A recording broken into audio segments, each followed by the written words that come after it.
기사님, 여긴 왜 오신 거예요? 주주로 왔습니다. 기사님이 여기 왜 오셨어요? 회의실에 모인 이사들이 일제히 문 쪽을 돌아봤습니다. 들어선 사람은 강만수, 62살. 바로 6개월 전까지 이 회사 대표의 전속 운전기사였던 남자였어요. 그런데 오늘 그는 운전기사 유니폼이 아닌 정장을 입고 있었습니다. 옆에는 변호사가 서 있었어요. 그 뒤에는 이 회사에 오랫동안 피해를 입어온 협력사 대표들이 줄지어 들어서고 있었습니다. 25년 동안 앞좌석에서 운전만 하던 남자가 오늘은 같은 높이에서 눈을 맞추고 있었어요. 도준이 다시 물었습니다. 목소리가 조금 흔들렸어요. 기사님, 여기 왜 오신 거예요? 만수가 자리에 앉으며 짧게 대답했습니다. 주주로 왔습니다. 도대체 운전기사가 어떻게 주주가 됐을까요? 그리고 25년 동안 말없이 운전대만 잡았던 이 남자가 무엇을 알고 있었던 걸까요? 사연 한 담을 찾아와 주셔서 감사합니다. 구독과 좋아요는 저에게 큰 힘이 됩니다. 댓글에 어디서 듣고 계신지 한마디 남겨주시면 반갑게 인사드릴게요. 그럼 오늘의 이야기 시작하겠습니다. 서울 도심 한복판, 아직 어둠이 채 가시지 않은 새벽 5시였습니다. 태경그룹 본사 지하 주차장 조명이 하나둘 깜빡이며 켜지기 시작하는 그 시간에 이미 차 한 대가 반짝반짝 윤이 나게 닦여 있었습니다. 검은색 대형 세단이었어요. 번호판에는 태경그룹 회장 전용 차량을 뜻하는 특수 번호가 붙어 있었습니다. 그 차 옆에 한 남자가 서 있었어요. 강만수, 62살이었습니다. 마른 체형에 반백의 머리카락, 굵게 담은 입술, 눈가에 깊게 팬 주름은 오랜 세월 새벽을 견뎌온 사람만이 가질 수 있는 것이었어요. 만수는 손에 든 극세사 천으로 사이드 미러를 한 번 더 닦았습니다. 이미 충분히 깨끗했지만 한 번 더였어요. 습관이었습니다. 25년 동안 하루도 빠진 적 없는 습관. 주차장에 아무도 없었습니다. 회사 직원들이 출근하려면 아직 3시간은 더 있어야 했어요. 경비실에 불이 켜져 있었지만 경비원도 졸고 있을 시간이었습니다. 그 고요한 주차장에서 만수만이 움직이고 있었어요. 차 한 바퀴를 천천히 돌았습니다. 타이어 상태, 헤드라이트, 와이퍼를 손끝으로 확인했어요. 운전석에 올라 계기판을 점검했습니다. 연료는 항상 가득이어야 했어요. 차 내 온도는 계절에 맞게 미리 세팅해 두었습니다. 뒷좌석에는 손때 하나 없이 깨끗한 생수 한 병이 놓여 있었어요. 회장님이 습관적으로 마시던 것이었습니다. 위치도 항상 같았습니다. 뒷좌석 오른쪽 컵홀더, 딱 그 자리였어요. 만수가 이 자리에 처음 앉은 건 37살 때였습니다. 원래는 다른 삶을 살 사람이었어요. 대학에서 경영학을 전공했고 졸업 후 작은 무역회사에 들어가 나름대로 자리를 잡아가고 있었습니다. 장래가 나쁘지 않았어요. 그런데 31살 때 친구의 보증을 섰다가 전 재산을 잃었습니다. 집도 사라졌고 아내도 떠났어요. 남은 건 5살짜리 딸 지수 하나였습니다. 살아야 했습니다. 방법을 가릴 처지가 아니었어요. 식당 설거지, 공사장 막일, 새벽 청소. 그러다 우연히 손에 잡은 게 대리운전이었습니다. 밤마다 다른 사람의 차를 몰면서 만수는 한 가지를 알게 됐어요. 자신이 운전을 잘한다는 것을, 그리고 운전대를 잡고 있을 때 마음이 가장 고요해진다는 것을. 6년을 떠돌다 태경그룹 전속 기사 공고를 받습니다. 면접은 단순했어요. 몇 가지 기본 질문에 답하고 실기 시험을 봤을 뿐이었습니다. 만수는 특별히 잘한 것도 없었어요. 그냥 묻는 말에 짧게 대답하고 운전 시험에서는 흔들림 없이 정확하게만 했습니다. 합격 통보를 받은 날 만수는 딸 지수를 데리고 분식집에 갔어요. 떡볶이 한 접시가 전부였지만 그날이 만수의 기억 속에서 가장 따뜻한 저녁 중 하나였습니다. 그리고 25년이 지났어요. 만수의 하루는 언제나 새벽 5시에 시작됐습니다. 차를 닫고 점검하고 회장님을 기다렸어요. 회장님은 6시 반에 내려오셨습니다. 인사는 간단했어요. 회장님이 뒷좌석에 타시면 만수는 목적지를 확인하고 출발했습니다. 대부분의 아침 드라이브는 조용했어요. 회장님은 서류를 보시거나 창밖을 바라보셨고 만수는 그냥 운전했습니다. 그러나 그 침묵이 결코 빈 침묵은 아니었어요. 회장님 한재원은 가끔 차 안에서 혼잣말처럼 이야기를 했습니다. 오늘 사업이 이렇게 됐다. 저 사람이 그런 짓을 했다. 나는 이렇게 결정했다. 보고서에 나오지 않는 이야기들이었어요. 아무에게도 하기 어려운 이야기들이었습니다. 회장님이 특별히 만수에게 하는 건지 아니면 그냥 차 안이라는 공간이 그런 이야기를 허락하는 건지 알 수 없었어요. 만수는 그 이야기들을 들었습니다. 한마디도 흘리지 않고 한마디도 대받아치지 않고 어딘가에 적어두거나 누군가에게 전하지도 않았어요. 그냥 들었습니다. 운전대를 잡은 채 이 집에 아무도 모르는 비밀이 있다면 만수가 가장 많이 알고 있었을 거예요. 그러나 만수는 그것을 자신의 것이라고 생각한 적이 없었습니다. 들은 것은 들은 것일 뿐이었어요. 25년 동안 만수가 회사에서 얻은 것이 있다면 딱 2가지였습니다. 안정적인 급여와 지수의 대학 졸업장. 그것으로 충분하다고 생각했어요. 회사 사람들은 만수를 기사님이라고 불렀습니다. 이름을 아는 사람이 거의 없었어요. 그냥 기사님. 복도에서 마주쳐도 눈을 맞추는 사람이 드물었습니다. 엘리베이터에서 만나면 직원들은 자연스럽게 한쪽으로 비켰어요. 만수가 무섭거나 불편해서가 아니라 그냥 존재를 의식하지 않았기 때문이었습니다. 회의실 앞에서 대기할 때도 로비에서 회장님을 기다릴 때도 만수는 공기 같은 존재였어요. 만수는 그게 나쁘지 않다고 생각했습니다. 공기처럼 있으면 모든 것이 들렸으니까요. 한재원 회장님이 쓰러진 건 10년 전 11월이었습니다. 그날 아침도 만수는 새벽 5시에 출근해서 차를 닫고 있었어요. 6시 반이 되어도 회장님이 내려오지 않으셨습니다. 이상했어요. 25년 동안 회장님이 늦은 건 딱 2번이었거든요. 2번 모두 전날 밤 급한 해외 전화가 있었을 때였고 그때마다 비서실에서 미리 연락이 왔었습니다. 그런데 그날은 아무 연락이 없었어요. 만수는 비서실에 전화했습니다. 수신이 되지 않았어요. 다시 걸었습니다. 역시 마찬가지였어요. 만수는 주차장을 나와 엘리베이터를 탔습니다. 회장실로 올라갔어요. 회장실 앞에 비서 한 명이 허둥대고 있었습니다. 기사님, 회장님이 쓰러지셨어요. 만수는 즉시 움직였습니다. 119에 전화하면서 동시에 회장실 문을 열었어요. 회장님이 책상 앞에 쓰러져 계셨습니다. 의식이 있었어요. 눈을 뜨고 계셨지만 오른쪽 몸이 말을 듣지 않으시는 것 같았습니다. 만수가 무릎을 꿇고 회장님 옆에 앉았어요. 구급대가 오기까지 7분이 걸렸습니다. 그 7분 동안 회장님은 만수의 손을 잡고 계셨어요. 말씀을 하려 하셨지만 잘 나오지 않으셨습니다. 입술이 움직였어요.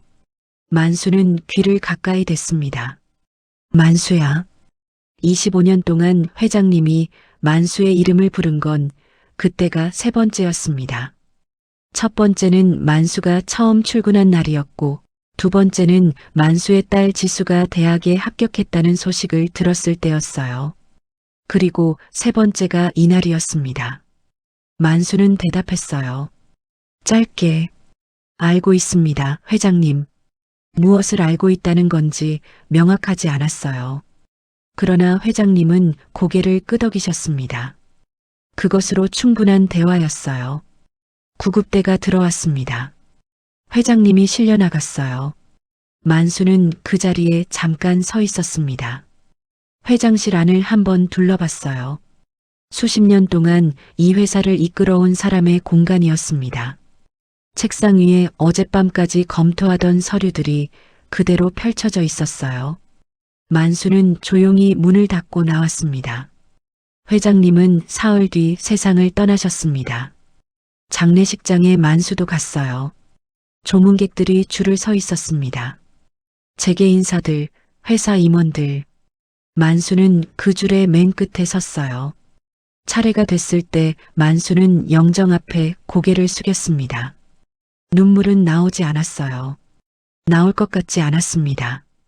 그냥 오래 고개를 숙이고 있었습니다. 도준이 상주 자리에서 만수를 봤습니다. 고개를 까딱했어요. 인사였을 수도 있고 그냥 눈이 마주쳤을 수도 있었습니다. 만수는 정중하게 목례를 하고 물러났어요. 집으로 돌아오는 지하철 안에서 만수는 생각했습니다. 25년 동안 옆에 있었던 사람이 사라졌습니다. 그런데 내가 지금 어떤 감정인지 정확히 모르겠다고. 슬픔인지 허전함인지 아니면 그냥 긴 하루의 피로인지. 만수는 창문에 이마를 댔습니다. 차가웠어요. 서울의 밤이 창밖에서 빠르게 흘러갔습니다. 다음 날 아침 만수는 새벽 5시에 출근했습니다. 차를 닦았어요. 점검했습니다. 그리고 기다렸어요. 뒷좌석 오른쪽 컵홀더에 생수 한 병을 올려놓았습니다. 아무도 탈 사람이 없다는 걸 알면서도 도준이 대표가 된 건 회장님이 돌아가신 지 한 달 뒤였습니다. 한도준, 38살. 미국 MBA를 나왔고 회사에서 7년을 일했어요. 서류상 스펙은 나쁘지 않았습니다. 그러나 회사 안을 잘 아는 사람들은 알고 있었어요. 도준이 지금 이 자리에 있는 건 실력 덕이 아니라 성씨 덕이라는 것을.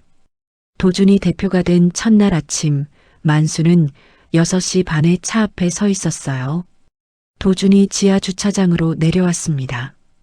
이전 회장님과 다른 점이 바로 보였어요. 회장님은 항상 혼자 내려오셨는데 도준은 비서 2명을 양쪽에 끼고 내려왔습니다. 이어폰을 한쪽 귀에 꽂은 채 통화 중이었어요. 차 문을 열어드렸습니다. 도준은 만수를 보지 않고 탔어요. 통화는 계속됐습니다. 목적지를 묻는 만수의 말에 비서 한 명이 대신 대답했습니다. 그게 시작이었어요. 도준 체제에서 만수의 일은 표면적으로 달라진 게 없었습니다. 새벽 5시 출근, 차 점검, 대기, 이동. 그러나 내용은 완전히 달랐어요. 회장님은 차 안에서 생각했습니다. 도준은 차 안에서 통화했어요. 그 통화들이 문제였습니다. 처음 몇 달은 만수도 흘려들었어요. 그런데 시간이 지날수록 내용이 이상해졌어요. 협력사 대표에게 계약 조건을 일방적으로 바꾸라고 압박하는 통화. 거절하면 거래를 끊겠다는 협박성 발언. 회사 내부 감사 자료를 특정인이 보지 못하게 막으라는 지시. 그리고 재무 담당자에게 숫자를 임의로 조정하라고 지시하는 내용들이었습니다. 만수는 운전에 집중했어요. 듣지 않으려 했습니다. 그러나 차 안은 좁았어요. 도준은 만수가 거기 있다는 걸 의식하지 않았습니다. 기사는 운전만 하는 사람이라고 생각했으니까요. 도준의 아내 서유진이 가끔 동승했습니다. 서유진은 만수를 보는 방식이 남달랐어요. 눈이 마주치면 시선을 돌렸습니다. 차에서 내릴 때 문을 열어드려도 고맙다는 말이 없었어요. 한 번은 뒷좌석에 물건을 흘렸는데 만수에게 치우라고 했습니다. 당연하다는 투였어요. 만수는 치웠습니다. 아무 말 없이. 회장님 시절 임원들이 하나둘 회사를 떠났어요. 새 임원들이 들어왔습니다. 회사 분위기가 달라졌어요. 예전엔 무게가 있었는데 이제는 긴장감만 남았습니다. 누군가 비위를 맞추지 못하면 다음날 자리가 사라져 있었어요. 만수는 그 모든 변화를 봤습니다. 들었어요. 그리고 아무 말도 하지 않았습니다. 딸 지수에게도 회사 이야기를 하지 않았어요. 지수는 아버지가 운전기사라는 것만 알았습니다. 힘든 일이 있냐고 물으면 만수는 괜찮다고만 했어요. 그냥 하던 일 하고 있다고. 만수가 버틸 수 있었던 건 단순했습니다. 아직 딸이 완전히 자리를 잡지 않았으니까요. 조금만 더, 조금만 더. 그 조금만 더가 3년이 됐습니다.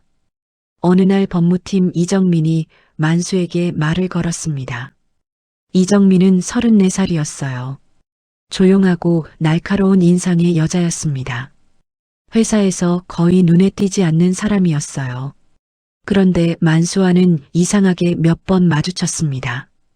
지하 주차장에서, 구내식당에서, 복도에서. 이정민은 만수와 눈이 마주치면 작게 고개를 숙였어요. 말은 없었지만 그 인사가 진심이라는 걸 만수는 알았습니다. 어느 날 이정민이 주차장에서 만수 옆에 잠깐 섰습니다. 기사님, 선대 회장님이랑 오래 일하셨죠? 만수가 고개를 끄덕였어요. 이정민이 잠깐 주변을 확인했습니다. 아무도 없었어요. 회장님이 기사님 이야기를 하신 적 있어요. 저한테. 만수가 이정민을 봤습니다. 몇 년 전에 법무팀으로 서류 하나를 맡기셨거든요. 기사님이 퇴직하는 날 드리라고 하셨어요. 만수는 아무 말도 하지 않았어요. 표정도 바뀌지 않았습니다. 그냥 이정민을 봤어요. 아직도 저한테 있어요. 언제 드려야 할지 몰라서. 이정민은 그 말만 하고 돌아갔습니다. 만수는 그날 저녁 오랫동안 생각했어요. 회장님이 봉투를 남겼다는 것. 이정민이 몇 년 동안 그것을 갖고 있었다는 것.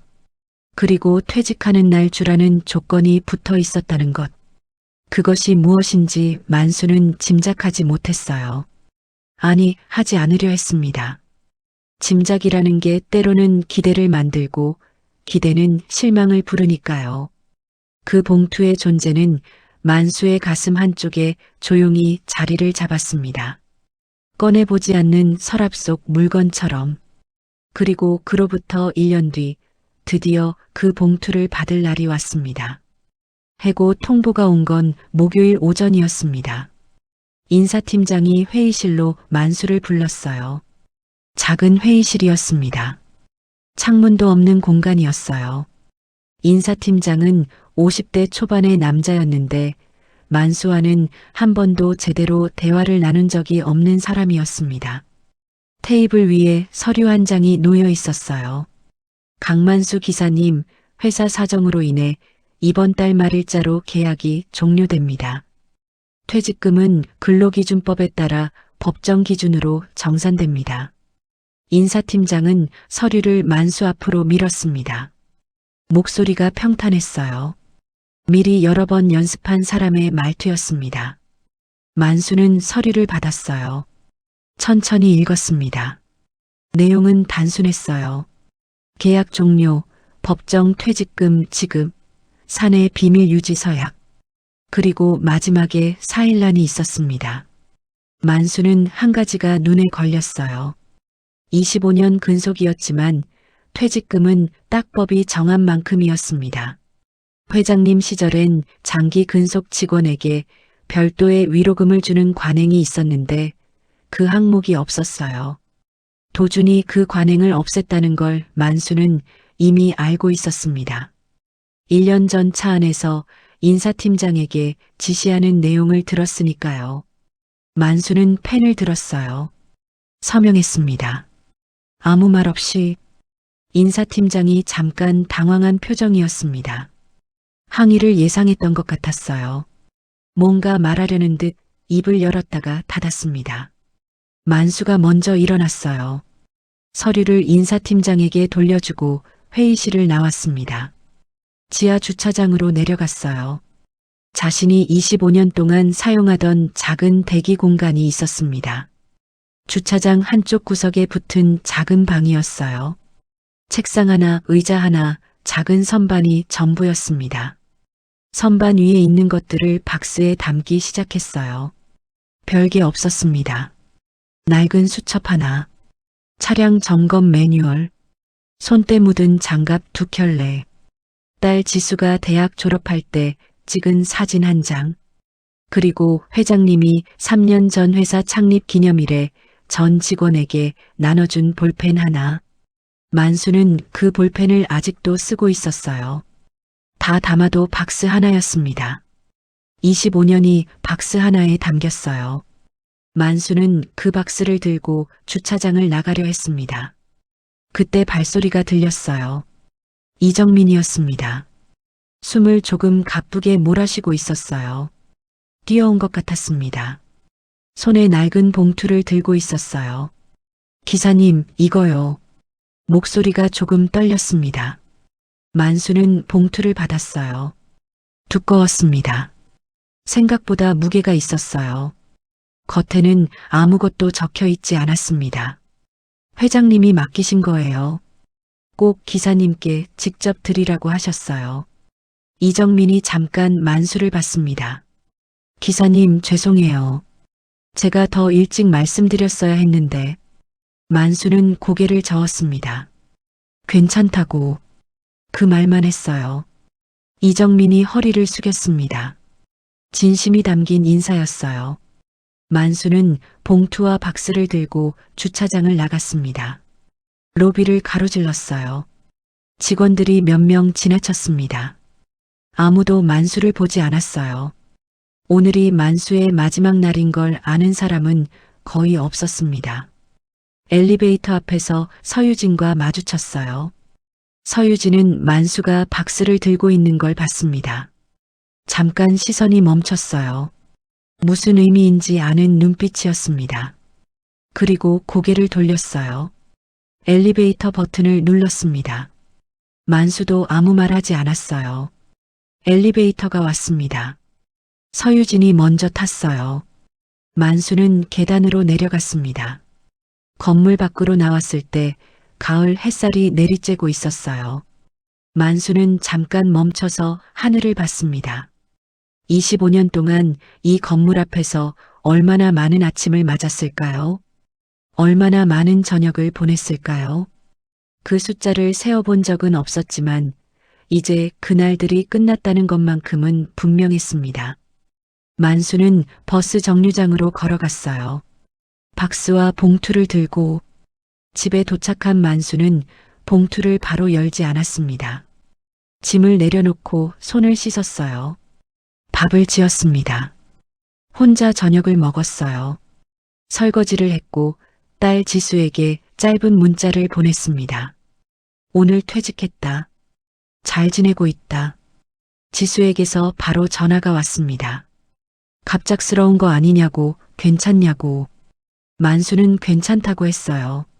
몸도 마음도 괜찮다고. 지수는 주말에 만나자고 했고 만수는 알겠다고 했습니다. 전화를 끊고 나서야 봉투를 식탁 위에 올려놓았어요. 밤 11시였습니다. 봉투는 낡아 있었어요. 가죽처럼 두꺼운 봉투였는데 군데군데 달아 있었습니다. 10년 가까이 보관됐을 테니 당연했어요. 봉인은 풀리지 않은 상태였습니다. 이정민은 정말 열어보지 않은 것이었어요. 만수는 천천히 봉투를 열었습니다. 안에서 3가지가 나왔어요. 편지 한 통, 서류 묶음 하나, 그리고 열쇠 하나. 편지부터 읽었습니다. 만수야, 내가 이걸 읽고 있다면 내가 먼저 갔고 내 아들이 너를 내쫓은 것이다. 내가 예상한 그대로다. 만수의 손이 멈췄습니다. 편지를 다시 읽었어요. 첫 줄을 예상한 그대로라는 말이 가슴에 걸렸습니다. 회장님은 알고 계셨던 거였어요. 자신의 아들이 어떤 사람인지를, 그리고 만수가 어떻게 될지를. 편지를 계속 읽었어요. 25년 동안 내가 들은 것들이 있다. 내가 차 안에서 한 말들, 내 아들이 전화로 한 말들, 임원들이 내 앞에서 스스럼 없이 한 말들. 너는 한 번도 그것을 이용하거나 흘린 적이 없었다. 나는 그걸 알고 있었어. 그래서 나도 준비했다. 서류를 봐라. 만수는 서류 묶음을 펼쳤습니다. 첫 번째 서류, 주식 양도 증서였어요. 태경그룹 전체 발행 주식의 15%, 양도인 한재원, 양수인 강만수, 날짜는 7년 전이었습니다. 만수의 눈이 멈췄어요. 15%, 그 숫자가 의미하는 게 뭔지 만수는 경영학을 전공한 사람답게 즉시 알았습니다. 이사회에서 단독으로 의결권을 행사할 수 있는 지분이에요. 오너 일가를 제외하면 가장 큰 주주가 된다는 뜻이었습니다. 두 번째 서류, 회계감사보고서였습니다. 도준체제 3년간 회사 경영 과정에서 발생한 재무이상 거래 내역이 날짜와 금액과 함께 정리되어 있었어요. 만수가 차 안에서 들었던 지시들이 실제로 어떻게 집행됐는지 숫자로 기록되어 있었습니다. 그리고 여러 협력사들과의 계약 과정에서 벌어진 불공정 거래 내역도 함께 있었어요. 누가 작성한 건지 이름은 없었습니다. 그러나 만수는 알 수 있었어요. 회장님이 돌아가시기 전 비밀리에 의뢰한 것이었을 거예요. 세 번째 서류, 대화 기록 목록이었습니다. 날짜와 장소와 내용이 요약된 표였어요. 만수가 들었던 통화들 중 핵심적인 것들이 목록으로 정리되어 있었습니다. 실제 파일은 열쇠로 열 수 있는 금고에 있다고 적혀 있었어요. 서초동 주소와 함께 만수는 서류들을 다 읽고 나서 편지 마지막 부분을 다시 폈습니다. 열쇠는 서울 서초동 주소의 금고 열쇠다. 안에 나머지가 있다. 나머지를 어떻게 쓸지는 내가 결정해라. 단 한 가지만 기억해. 복수가 아니라 정리를 해라. 그게 내가 25년 동안 내 옆에 있으면서 나한테 가르쳐 준 것이다. 만수는 편지를 접었습니다. 식탁 위에 내려놓았어요. 한참 동안 아무것도 하지 않았습니다. 창밖에서 자동차 소리가 간간히 들렸어요. 냉장고가 돌아가는 소리, 벽시계가 째깍거리는 소리. 만수는 생각했어요. 회장님이 만수에게 가르쳐줬다는 게 무엇인지, 복수가 아니라 정리라는 게 무엇인지, 25년 동안 만수가 했던 건 딱 하나였습니다. 들은 것을 들은 것으로만 두는 것, 본 것을 본 것으로만 두는 것, 섣불리 판단하거나 개인적으로 이용하지 않는 것. 그게 회장님이 만수에게서 본 것이었어요. 그리고 이제 회장님은 그 만수에게 선택권을 주고 떠난 거였습니다. 만수는 자리에서 일어났습니다. 밤이 깊었어요. 그러나 잠이 올 것 같지 않았습니다. 싱크대에서 물 한 컵을 마셨어요. 창밖에 서울 야경이 보였습니다. 불빛들이 반짝였어요. 만수는 열쇠를 들었습니다. 손바닥 위에 올려놓았어요. 차갑고 작은 쇠 조각이었습니다. 내일 서초동에 가야겠다고 생각했어요. 그 생각을 하는 순간 처음으로 가슴 한쪽이 단단해지는 것을 느꼈습니다. 무섭지는 않았어요. 설레지도 않았습니다. 그냥 해야 할 일이 생겼다는 느낌이었어요. 주말에 지수가 왔습니다. 지수는 30살이었어요. 만수가 25년 동안 새벽마다 일어나 차를 닦은 이유였습니다. 지수는 키가 크고 눈이 또렷했어요. 만수를 닮지 않았습니다. 떠난 아내를 닮았어요. 그게 만수에게는 가끔 마음이 쓰이는 부분이었지만 지수는 그런 것을 모르는 것 같았습니다. 아니, 알더라도 개의치 않았어요. 지수는 성격이 시원했습니다. 지수가 저녁을 사겠다고 했어요. 작은 동네 국밥집이었습니다. 만수가 가끔 혼자 오는 곳이었어요. 주인 아주머니가 만수 얼굴을 알아보고 인사했습니다. 국밥 2그릇이 나왔어요. 지수가 먼저 입을 열었습니다. 아빠, 갑자기 그렇게 잘린 거야? 만수는 숟가락을 들며 고개를 끄덕였어요. 회사 돌아가는 게 이상하다 싶었는데 오래된 직원들 정리하는 거 아니야? 만수는 국밥을 한 숟가락 먹었어요. 맛있었습니다. 변함없는 맛이었어요. 그리고 나서 어떻게 할 거야? 쉬어. 잠깐은 쉬어야지. 아빠, 그 회사 나쁜 거 맞지? 느낌이 그렇더라. 만수는 지수를 봤습니다. 지수는 벌써 눈치를 챈 것 같았어요. 그게 이 아이의 특기였습니다. 아버지가 말하지 않아도 분위기로 아는 것. 만수는 잠깐 생각했어요. 그리고 말했습니다. 처음으로 아빠가 그 회사에서 나오면서 뭘 받았어? 지수가 숟가락을 내려놓았습니다. 뭐요? 만수는 봉투 이야기를 했어요. 짧게 요점만. 선대 회장님이 남긴 것이고 주식과 서류들이 들어있었다고. 지수가 한동안 말이 없었습니다. 그걸 어떻게 할 거야? 정리해야지. 정리가 뭐야? 만수는 국밥을 한 숟가락 더 먹었습니다. 잘못된 걸 바로잡는 거. 지수가 만수를 오래 봤어요. 그러더니 말했습니다. 아빠, 나 솔직히 말해도 돼? 만수가 고개를 끄덕였어요. 나 아빠가 그 회사에서 뭘 하는지 잘 몰랐어. 그냥 운전기사인 줄 알았어. 근데 지금 보면 아빠가 25년 동안 그냥 운전만 한 게 아닌 것 같아. 만수는 대답하지 않았어요. 아빠가 결정한 거면 나는 뭐라고 안 해. 근데 아빠, 혼자 하지 마. 만수가 지수를 봤습니다. 힘들면 나한테 말해. 이제 나도 좀 됐어. 아빠 도울 수 있어. 만수는 그 말에 오래 있었습니다. 딸이 컸다고 생각했어요. 5살 때 혼자 재우고 새벽에 나가던 날들, 학교 운동회에 한 번도 가지 못했던 날들, 졸업식 때 제일 뒤에서 사진 찍던 날. 그 모든 날을 거쳐 지수는 이제 아버지에게 기대도 된다고 말하는 사람이 됐어요. 만수는 국밥 그릇을 다 비웠습니다. 알겠어. 딱 2글자였어요. 그러나 지수는 그 2글자 안에 담긴 것이 무엇인지 알았습니다. 국밥집을 나오면서 지수가 만수의 팔을 잠깐 잡았어요. 말은 하지 않았습니다. 그냥 잡았어요. 만수도 말하지 않았어요. 그걸로 충분했습니다. 다음 날 아침 만수는 서초동으로 갔습니다. 금고는 작은 법무법인 사무실 안에 있었어요. 담당 변호사는 50대 중반의 남자였습니다. 만수가 열쇠를 제시하자 신분 확인 절차를 거친 뒤 금고를 열어줬어요.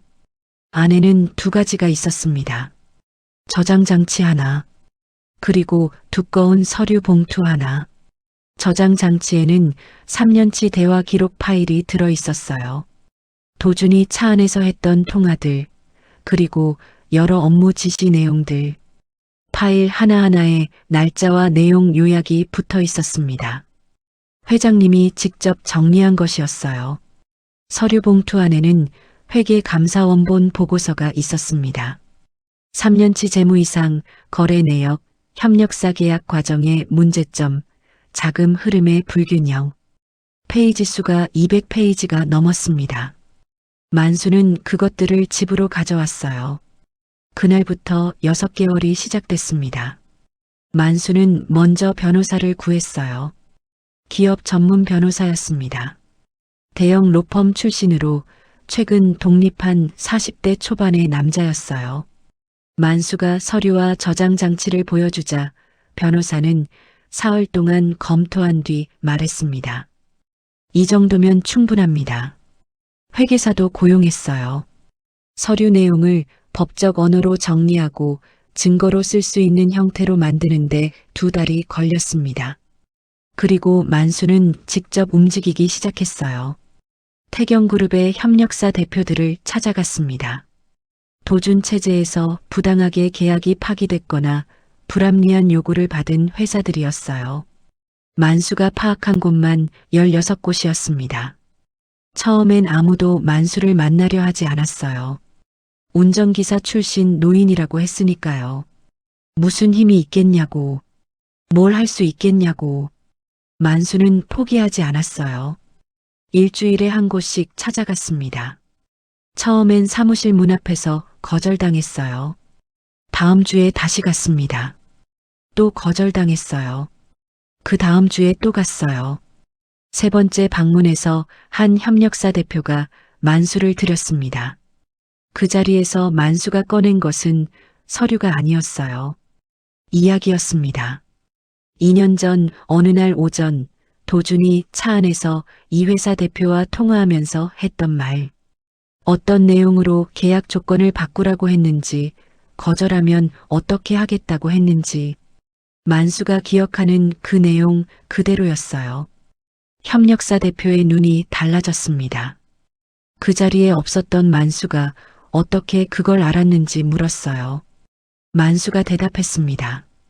자신이 그날 차를 운전하고 있었다고, 도준 대표님의 통화 내용을 들었다고. 대표가 한참 만수를 봤어요. 믿어드리면 어떻게 되는 건가요? 제대로 정리됩니다. 대표가 고개를 끄덕였습니다.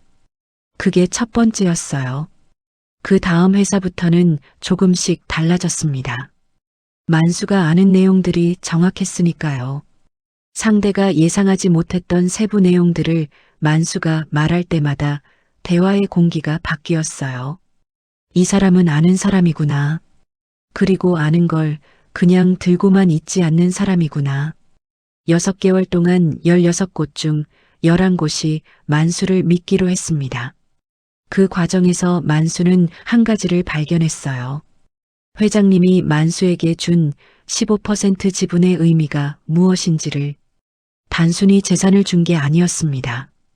이사회에서 목소리를 낼 수 있는 권리를 준 거였어요. 그리고 그 권리를 이용하기 위해서는 같은 방향을 바라보는 사람들이 필요했습니다. 회장님은 그것도 알고 있었던 거였어요. 만수가 혼자서는 할 수 없다는 것을. 그래서 증거를 남겨두었고 만수가 스스로 사람들을 모으게 했던 것이었습니다. 6개월이 지나는 날 밤 만수는 딸 지수에게 전화했어요. 지수야, 이제 거의 다 됐어. 아빠 얼마나 걸려? 다음 달. 무서워? 만수는 잠깐 생각했습니다. 아니, 정말? 응, 그냥 할 일 하는 거야. 지수가 웃었어요. 아빠, 나 아빠 닮고 싶어. 그 부분. 만수는 대답하지 않았습니다. 그러나 수화기 너머로 지수가 느꼈을 것 같았어요. 아버지가 조용히 웃었다는 것을. 이사회 소집 공문이 태경그룹 이사회 멤버들에게 발송됐을 때 첫 반응은 일제히 같았습니다. 발신인이 강만수라는 이름을 확인한 순간 대부분이 그 이름을 몰랐어요. 강만수가 누군지 이사회 멤버 중 아는 사람이 없었습니다. 비서들이 조회에서 보고했습니다. 전 운전기사, 퇴직 6개월 경과. 그런데 공문에 첨부된 서류 한 장을 확인하고 나서 분위기가 달라졌어요. 주주명부 사본이었습니다. 태경그룹 전체 주주 현황. 거기 강만수의 이름이 있었습니다. 보유 지분 15%. 도준에게 보고가 들어갔어요. 도준은 처음에 웃었습니다.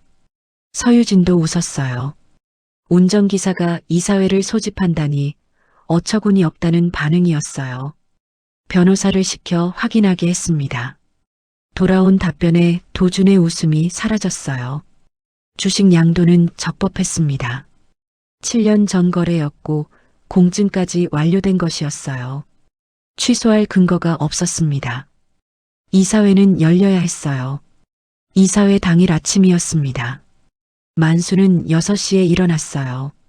샤워를 하고 아침을 먹었습니다. 집에 오래된 정장이 있었어요. 지수가 몇 해 전 아버지 생일에 사준 것이었습니다. 한 번도 입은 적이 없었어요. 태그가 아직 붙어 있었습니다. 태그를 떼고 정장을 입었습니다. 거울을 봤어요. 25년 동안 유니폼을 입었던 사람이 정장을 입으니 낯설었습니다. 그러나 나쁘지 않았어요. 오히려 자연스러웠습니다. 경영학을 전공한 사람의 본래 모습이 이쪽이었으니까요. 태경그룹 본사에 도착했을 때 오전 10시였습니다. 로비로 들어섰어요. 경비원이 만수를 보더니 인상을 찌푸렸습니다. 어디 가세요? 이사회에 갑니다. 경비원이 의심스러운 눈으로 봤어요. 만수가 변호사에게서 받은 서류를 꺼냈습니다. 이사회 소집인 자격을 증명하는 서류였어요. 경비원이 전화를 걸었습니다. 잠시 후 방문증을 줬습니다. 만수는 엘리베이터를 탔어요. 이사회실은 18층이었습니다. 25년 동안 단 한 번도 올라간 적 없는 층이었어요. 엘리베이터 문이 열렸을 때 복도에 사람들이 몇 명 서 있었습니다. 만수를 보고 멈췄어요. 만수는 걸었습니다. 똑바로. 이사회실 문 앞에 도준이 있었습니다. 만수를 보고 도준의 얼굴이 굳었어요. 만수가 정장을 입고 있다는 것, 변호사를 옆에 데리고 있다는 것, 그 뒤에 협력사 대표 몇 명이 서 있다는 것을 한꺼번에 확인했습니다. 도준이 입을 열었어요. 기사님이 여기 왜 오셨어요? 만수가 도준을 봤습니다. 25년 동안 뒷좌석에서 봤던 얼굴이었어요. 주주로 왔습니다. 짧은 대답이었습니다. 도준의 턱이 미세하게 움직였어요. 뭔가 더 말하려다 주변 시선을 의식했는지 입을 다물었습니다. 이사회실 문이 열렸습니다. 만수가 먼저 들어갔어요. 이사회실은 넓었습니다. 긴 테이블을 중심으로 자리들이 배치되어 있었어요. 이미 몇몇 이사들이 앉아 있었습니다. 만수가 들어오자 모두 고개를 들었어요. 만수는 자신의 자리를 찾아 앉았습니다. 도준이 맞은편에 앉았어요. 서유진은 이사가 아니었지만 문 옆에 서 있었습니다. 이사회를 참관하려는 것이었어요. 변호사가 회의를 시작했습니다. 서류가 배포됐습니다. 테이블 위에 서류 묶음이 놓였어요. 각 이사들 앞에 하나씩이었습니다. 도준 앞에도 놓였어요. 만수의 변호사가 입을 열었습니다. 이번 이사회는 최근 3년간 태경그룹 경영 과정에서 발생한 법적, 재무적 문제들을 공식적으로 검토하기 위해 소집됐습니다. 도준이 끼어들었어요. 이런 소집은 절차상 문제가 있다고 변호사를 통해 이의를 제기했습니다. 만수의 변호사가 차분하게 반박했어요. 15% 이상 지분 보유 주주의 이사회 소집 요구는 상법상 적법한 권리라고, 절차도 모두 적법하게 진행됐다고. 이사들이 서류를 넘기기 시작했습니다. 첫 번째 섹션, 재무이상 거래 내역이었어요. 페이지를 넘길수록 이사들의 표정이 달라졌습니다. 처음엔 의아함이었어요. 그 다음은 당혹감, 그리고 몇몇은 이미 알고 있었던 것처럼 고개를 숙였어요. 두 번째 섹션, 협력사 계약 관련 문제 내역이었습니다. 11곳의 협력사가 제출한 피해 진술서가 첨부되어 있었어요. 각 회사마다 어떤 내용으로 어떻게 불합리한 요구를 받았는지 날짜와 함께 정리되어 있었습니다. 도준의 얼굴이 점점 창백해졌어요. 세 번째 섹션이 시작됐습니다.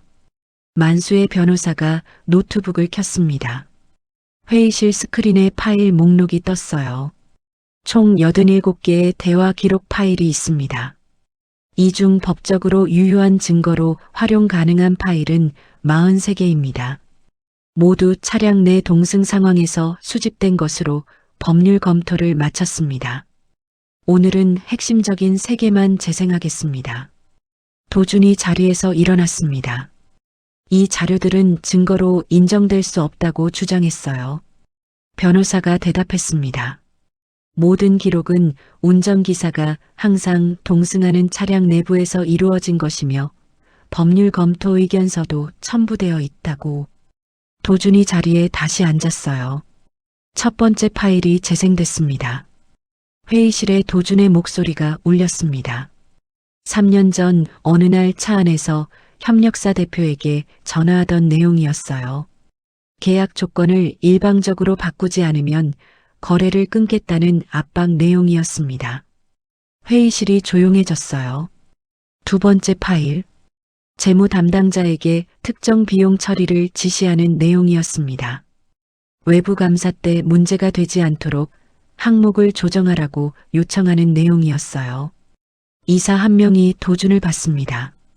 도준은 테이블 위를 내려다보고 있었어요. 세 번째 파일이 재생되기 시작했습니다. 서유진의 목소리였어요. 인사팀장에게 전화하는 내용이었습니다.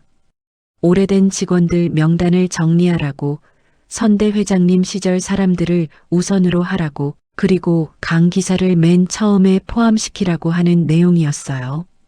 회의실 문 옆에 서 있던 서유진의 얼굴이 굳었습니다.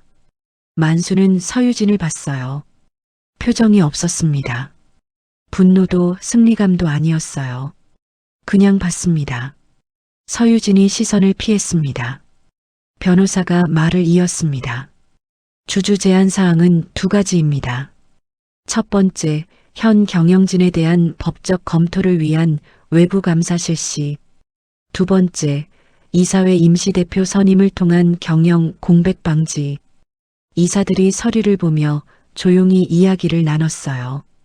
도준이 만수를 봤습니다. 처음으로 제대로 봤어요. 25년 동안 뒷좌석에서 보던 시선이 아니라 같은 높이에서 마주보는 눈빛이었습니다. 이걸 왜 하시는 겁니까? 만수가 짧게 대답했어요. 잘못된 걸 바로잡는 겁니다. 아버지가 시키신 건가요? 회장님은 선택권을 주셨어요. 어떻게 쓸지는 제가 결정했습니다. 도준이 입을 다물었습니다. 투표가 시작됐어요. 이사 7명 중 5이 찬성했습니다. 도준 측 이사 2명이 반대했어요. 외부 감사 실시 의결이 통과됐습니다. 도준이 자리에서 천천히 일어났어요. 얼굴이 굳어 있었습니다. 아무 말도 하지 않았어요. 서류들을 챙기지도 않았습니다. 그냥 회의실을 나갔어요. 서유진이 뒤따라 나갔습니다. 회의실 문이 닫혔어요. 잠깐 침묵이 흘렀습니다. 한 이사가 만수를 봤어요. 40대 후반의 남자였습니다. 선대 회장님 시절부터 있던 사람이었어요. 기사님, 회장님이 이걸 다 준비하신 건가요? 만수가 고개를 끄덕였습니다. 회장님은 어디까지 알고 계셨던 건가요? 만수는 잠깐 생각했어요. 다 알고 계셨습니다. 다 들으셨을 거예요. 저처럼. 이사가 고개를 끄덕였습니다. 회의실에 잠시 무게 있는 침묵이 내려앉았어요. 그것은 불편한 침묵이 아니었습니다. 오래된 진실이 제자리를 찾는 순간의 침묵이었어요. 만수는 자리에서 일어났습니다. 서류들을 정리해서 변호사에게 건넸어요. 협력사 대표들에게 짧게 인사했습니다. 수고했다고, 이제 제대로 된 절차가 진행될 거라고. 그리고 이사회실을 나왔습니다. 복도에서 이정민과 마주쳤어요. 이정민이 멀리서 만수를 기다리고 있었습니다. 표정이 복잡했어요. 안도와 긴장이 섞인 얼굴이었습니다. 만수가 가까이 가자 이정민이 고개를 숙였어요. 기사님, 수고하셨습니다. 만수가 고개를 끄덕였어요. 덕분에 됐어요. 이정민이 고개를 들었습니다. 기사님, 저 이 회사 나올 것 같아요. 상황이 정리되기 전에 먼저 나오려고요. 그렇겠죠. 겁나지 않으세요? 기사님은요? 만수는 잠깐 이정민을 봤습니다. 이미 나왔는데요. 이정민이 피식 웃었어요. 처음 보는 웃음이었습니다. 그 웃음에 6개월 동안 혼자 감당했을 긴장이 조금 녹아 있었어요. 만수는 복도를 걸어 엘리베이터를 탔습니다. 건물 밖으로 나왔을 때 오후 2시였습니다. 가을 햇살이 내리쬐고 있었어요. 6개월 전 짐을 들고 나오던 날과 같은 햇살이었습니다. 그러나 같은 햇살이 아니었어요. 그때는 등 뒤에서 비쳤고 지금은 앞에서 비추고 있었습니다. 만수는 잠깐 서서 태경그룹 본사 건물을 봤어요. 25년 동안 매일 바라보던 건물이었습니다.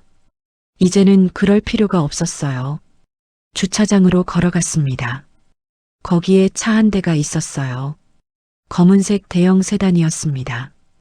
도준 체제로 교체되면서 폐차 처리가 예정됐던 회장님 전용 차였어요. 만수가 6개월 전 개인 돈으로 인수했습니다. 많지 않은 돈이었어요. 도주는 그 차에 가치를 두지 않았으니까요. 25년 동안 몰았던 차였습니다. 만수는 차 옆에 섰어요. 손을 뻗어 차체를 한번 쓸었습니다. 서늘하고 매끄러운 감촉이었어요. 운전석에 올라탔습니다. 자리에 앉았을 때 느낌이 달랐어요. 똑같은 자리였는데 달랐습니다. 25년 동안 앉았던 자리였지만 오늘은 다른 느낌이었어요. 그냥 앉아 있었습니다. 뒷좌석을 봤어요. 비어 있었습니다. 오른쪽 컵홀더에 생수 한 병이 없었어요. 당연했습니다. 오늘 만수 혼자였으니까요. 핸드폰이 울렸습니다. 지수였어요. 아빠, 끝났어? 응. 어떻게 됐어? 잘 됐어. 전화 너머로 지수가 잠깐 말이 없었습니다. 그러더니 물었어요. 아빠, 이제 뭐 할 거야? 만수는 창밖을 봤습니다. 태경그룹 본사 건물이 보였어요. 25년 동안 매일 올려다보던 건물. 이제 더 이상 올려다볼 이유가 없었습니다. 쉬어야지. 얼마나요? 한동안. 지수가 웃었어요. 아빠, 밥 먹자. 내가 살게. 내가? 응. 아빠, 딸이 이제 좀 됐거든. 만수도 웃었어요. 소리 없이. 어디서? 우리 자주 가던 국밥집. 6시에 와. 알겠어. 전화를 끊었습니다. 만수는 핸들을 잡았어요. 시동을 걸었습니다. 엔진 소리가 조용하게 울렸어요. 25년 동안 셀 수 없이 들었던 소리였습니다. 그런데 오늘은 처음 듣는 것 같았어요. 차를 주차장에서 빼냈습니다. 도로로 나왔어요. 서울의 오후였습니다. 차들이 가득했어요. 신호가 바뀌고 사람들이 건너고 버스가 지나가고 만수는 운전했어요. 아무 목적 없이 잠깐 달렸습니다. 어디로 가야 한다는 생각 없이 그냥 달렸어요. 25년 동안 항상 목적지가 있었습니다. 어디로 가라, 몇 시까지 도착해야 한다. 항상 누군가의 일정에 맞춰 운전했어요. 지금은 처음으로 아무데도 가지 않는 운전이었습니다. 한강변 도로로 접어들었어요.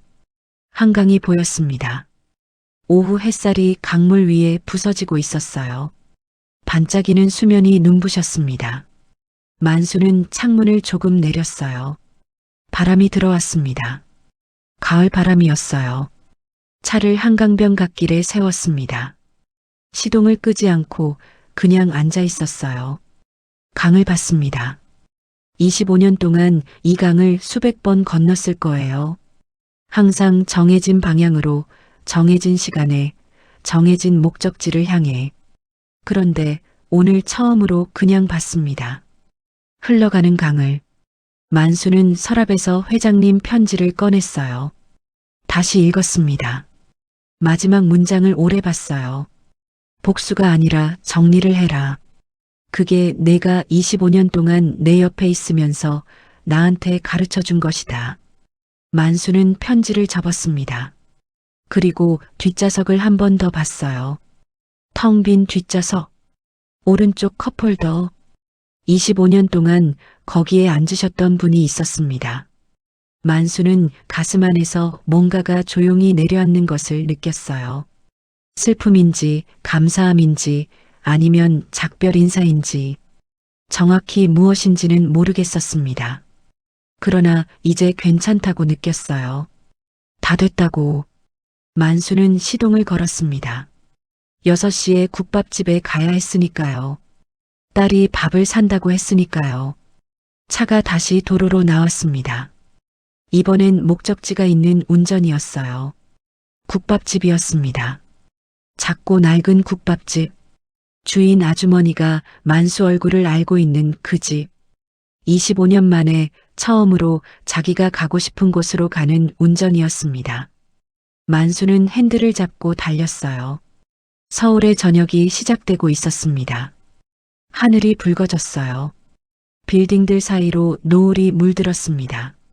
가로등이 하나둘 켜지기 시작했어요.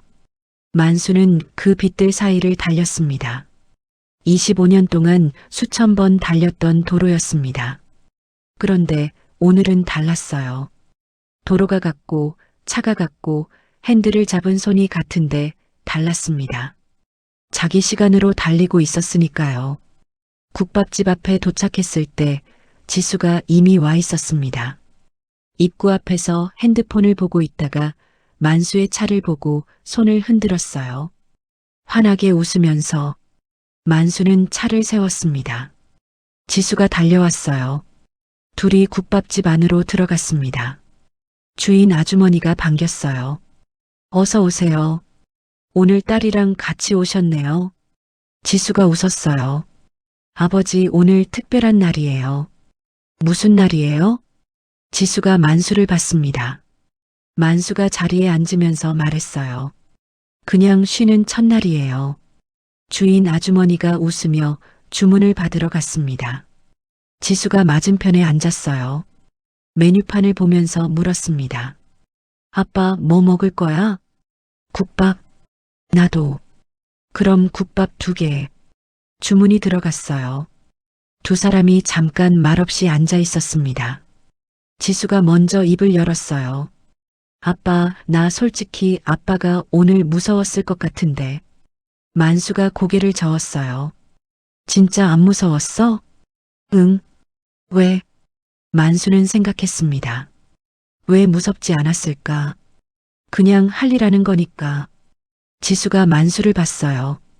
아빠, 그 말이 왜 이렇게 멋있어? 만수가 피식 웃었어요. 국밥이 나왔습니다. 뜨거운 국물에서 김이 올라왔어요. 만수는 숟가락을 들었습니다. 한 숟가락 떴어요.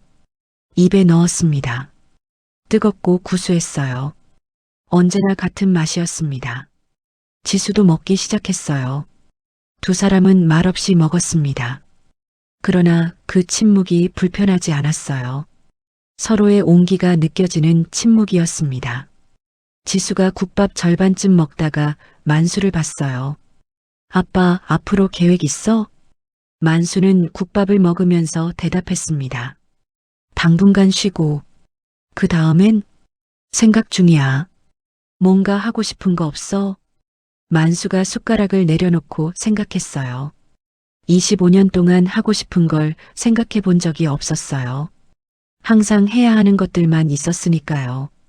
딸을 키워야 했고, 새벽에 일어나야 했고, 차를 닦아야 했고, 하고 싶은 것. 만수는 잠깐 창밖을 봤습니다. 국밥집 작은 창문 너머로 거리가 보였어요. 사람들이 지나갔습니다. 저녁 시간이었어요. 운전은 계속하고 싶어. 지수가 웃었습니다. 그럼 아빠 좋아하는 거 하는 거잖아. 응. 어디로 운전할 거야? 만수가 지수를 봤어요. 내가 가고 싶은데. 지수가 국밥 먹다가 눈이 살짝 빨개졌습니다. 그러더니 아무렇지 않은 척 국밥을 한 숟가락 더 먹었어요. 만수는 그 모습을 봤습니다. 아내를 닮은 얼굴. 그러나 어느새 만수를 닮은 눈빛.